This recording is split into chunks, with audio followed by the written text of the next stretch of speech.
Imagina amasar una fortuna cercana a los 600 millones de dólares, tener una isla privada, aviones, mansiones y acceso directo a presidentes, científicos de élite y miembros de la realeza.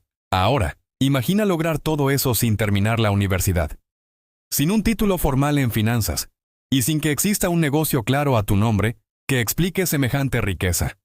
Ese fue Jeffrey Epstein, uno de los personajes más enigmáticos y más perturbadores de la historia reciente. Su fortuna no era solo un símbolo de estatus, era un arma, era un escudo.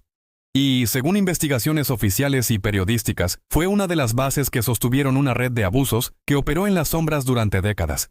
Pero la gran pregunta sigue viva. ¿De dónde salió realmente su dinero? Hoy vamos a desmenuzar la arquitectura financiera. Lo que se sabe, lo que se sospecha y lo que todavía está envuelto en misterio. El objetivo: entender cómo Epstein construyó un verdadero imperio en las sombras, del aula a Wall Street. El ascenso de Epstein no empezó en un despacho de Wall Street, empezó en un aula. A mediados de los años 70, Jeffrey Epstein, que había abandonado sus estudios universitarios, consiguió un puesto como profesor de matemáticas en la Dalton School, una de las escuelas más elitistas de Manhattan. No tenía las credenciales académicas, pero sí tenía algo que, para ciertos círculos, vale incluso más: carisma, seguridad y la habilidad de conectar con la gente adecuada. Dalton no solo le dio un sueldo, le dio acceso directos a las familias más influyentes de Nueva York. Entre sus alumnos estaba el hijo de Alan Ace Greenberg, el legendario presidente del banco de inversión Bear Stearns. A través de esa conexión, la vida de Epstein dio un giro radical. En 1976 dejó el aula y entró en Bear Stearns, al principio en un puesto de bajo nivel, pero no se comportó como un empleado más. Según testimonios y reportes de la época, Epstein se movía con una mezcla de audacia y transgresión. No destacaba solo por su inteligencia con los números, sino por su capacidad de romper reglas, tomar riesgos y vender una imagen de genio financiero poco convencional. Su ascenso fue meteórico. En apenas 4 años se convirtió en socio, algo que, incluso para los estándares agresivos de Wall Street, es extremadamente raro. Pero detrás de esa carrera brillante, había sombras, investigaciones internas, irregularidades y, según diversas fuentes citadas en la prensa, operaciones cuestionables que rozaban las normas de la SEC, el regulador del mercado en Estados Unidos. En 1981, Epstein dejó Bear Stearns. Oficialmente fue una salida pactada. Extraoficialmente, muchos la describen como una salida forzada por problemas con un préstamo indebido y sospechas de uso de información privilegiada. Sin embargo, lo importante no es solo que se fuera, es cómo se fue. No salió como un paria, salió como alguien con una reputación inflada de mago de las finanzas, y sobre todo con una agenda de contactos de alto nivel. Ahí nace la primera gran mentira sobre su imperio. No era un visionario de Wall Street, era un hombre que sabía venderse, y que acababa de ganar lo más valioso de todo: acceso. Wexner, el cliente que lo cambió todo. Tras dejar Bear Stearns, Epstein fundó su propia firma, J. Epstein y compañía. Su propuesta era tan arrogante como calculada. Solo aceptaría clientes con fortunas superiores a los $1,000 millones. No estaba describiendo su realidad, estaba construyendo una imagen.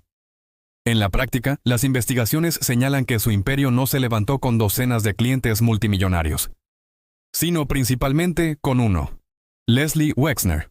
Wexner era y sigue siendo un titán del comercio minorista. Fundador de L Brands, el conglomerado detrás de marcas como Victoria's Secret y Bath y Body Works. A finales de los años 80, Wexner conoció a Epstein y quedó fascinado por su personalidad, su aparente brillantez y su forma directa de hablar de dinero, impuestos y patrimonio. Lo contrató como asesor financiero, pero lo que empezó como una relación profesional se convirtió en algo muy distinto. En 1991 ocurrió algo que sigue sorprendiendo a analistas y abogados hasta hoy. Leslie Wexner otorgó a Jeffrey Epstein un poder notarial casi total sobre sus finanzas. En términos simples, Epstein podía firmar por él, manejar cuentas, comprar y vender propiedades, contratar personal y mover miles de millones, sin pedir permiso. Tenía las llaves del reino. Durante esos años, Epstein administró la vasta fortuna de Wexner y, según estimaciones, ganó comisiones que fácilmente pudieron sumar cientos de millones de dólares. Pero el dinero no fue lo único que obtuvo. La relación con Wexner le dio algo todavía más poderoso: legitimidad. Si Epstein era el hombre que manejaba el dinero de uno de los empresarios más discretos y respetados de Estados Unidos, ¿quién se iba a atrever a cuestionarlo? A través de esta relación, Epstein adquirió activos vinculados a Wexner. Uno de los casos más comentados fue la mansión de Manhattan, una de las residencias privadas más grandes de la ciudad, que terminó en manos de Epstein a través de una compañía controlada por él, con un valor declarado de $0. Más allá de los detalles técnicos, el punto es este: la fortuna de Epstein no se construyó sobre un gran talento inversor diversificado. Se construyó sobre una relación de dependencia extrema con un solo multimillonario. Wexner fue, en la práctica, el motor financiero de su imperio, y Epstein lo aprovechó al máximo. La opacidad como modelo de negocio. Una vez asegurado el flujo de dinero, Epstein necesitaba algo más: ocultarlo, protegerlo, y sobre todo, blindar su estilo de vida de cualquier ojo incómodo. La solución la encontró en un paraíso fiscal, las Islas Vírgenes de Estados Unidos. Alrededor de 1998, Epstein rebautizó su empresa como Financial Trust Company y la trasladó oficialmente a St. Thomas. No fue un capricho tropical, fue una jugada estratégica. Allí obtuvo enormes beneficios fiscales, reducción de impuestos de hasta un 90%, estructuras legales flexibles y un nivel de secretismo que complicaba cualquier investigación externa. Desde las Islas Vírgenes, Epstein levantó un auténtico laberinto financiero. Decenas de compañías, entidades vinculadas, cuentas, propiedades a nombre de sociedades, y una red de control difícil de seguir incluso para expertos en regulación financiera. Fue a través de estas estructuras que compró su isla privada, Little St. James, en 1998, por casi $8 millones. Años después añadiría Great St. James, una isla vecina. Sus aviones privados también estaban registrados a través de empresas en estas jurisdicciones. Por ejemplo, una de ellas fue Hyperion Air. Este tipo de sistema es lo que muchas veces se llama banca en la sombra. Operaciones que, aunque pueden ser legales en papel, se desarrollan en un terreno donde los reguladores tienen muy poca visibilidad. Las Islas Vírgenes no solo le ofrecieron beneficios fiscales, le ofrecieron algo mucho más funcional para su modelo de vida: la posibilidad de combinar negocios, lujo y secreto en un solo punto del mapa. Con el tiempo, la isla de Epstein ganaría un apodo escalofriante en la zona, y más adelante, en demandas oficiales, sería descrita como el escenario de crímenes gravísimos relacionados con explotación y tráfico de personas. Lo importante, a nivel financiero, es entender esto: el sistema offshore no era un accesorio, era el esqueleto de su imperio. Sin opacidad, su vida no habría sido posible como la conocimos. El poder como escudo. A estas alturas, Epstein ya tenía dinero, una estructura opaca y una reputación artificial de gurú financiero. Pero aún le faltaba consolidar la pieza final: el poder, porque el dinero compra lujos. Pero el poder compra silencio. Epstein se dedicó a construir una red de relaciones de alto nivel, no solo con empresarios y banqueros, sino con políticos, científicos, académicos y miembros de la realeza. Registros de vuelos, agendas y correos revelados tras su caída muestran nombres que dieron la vuelta al mundo.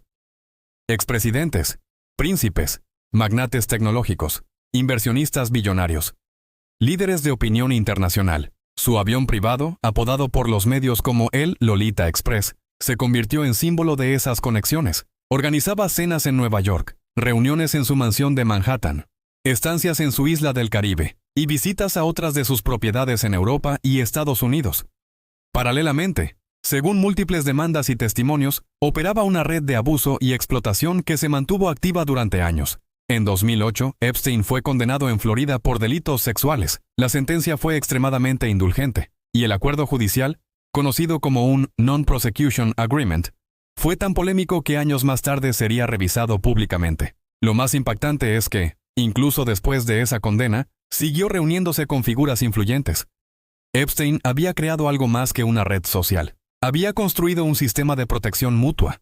Al rodearse de gente poderosa, y al mezclar dinero, favores, donaciones, fiestas y confidencialidad, elevó el costo reputacional de que alguien se volviera en su contra. Su fortuna no era el producto de un gran talento inversor para el mercado. Era el combustible que alimentaba una maquinaria de poder. Poder que, por muchos años, funcionó como un escudo. La fórmula oscura, volvamos a la pregunta inicial. ¿Fue Jeffrey Epstein un genio de Wall Street? Mirando los hechos, la respuesta parece clara. No. Su imperio no se levantó sobre una gran estrategia de inversión o sobre una visión única del mercado financiero. Se construyó sobre una fórmula mucho más oscura. Primero, el engaño. Fabricó una imagen de brillantez. Exageró su rol en Wall Street y utilizó esa narrativa para ganarse la confianza de gente muy rica. Segundo, la dependencia extrema de un solo multimillonario. La relación con Leslie Wexner fue el pilar central de su riqueza. Sin Wexner, su historia financiera habría sido radicalmente distinta. Tercero, la opacidad financiera. Usó paraísos fiscales, empresas fantasma y estructuras offshore para mover, proteger y esconder su dinero. Y cuarto, la instrumentalización del poder. Convirtió el dinero en influencia, y la influencia en protección. El caso de Epstein no solo habla de un hombre, habla de un sistema. Muestra cómo, cuando el dinero, la opacidad y el poder se entrelazan, pueden crearse zonas donde la ley llega tarde, muy tarde. Si te interesan estas historias donde las finanzas, el poder y la oscuridad se cruzan, suscríbete a Millonarios del Mundo. Aquí desentrañamos casos como este, para entender cómo funciona realmente el lado oculto del dinero.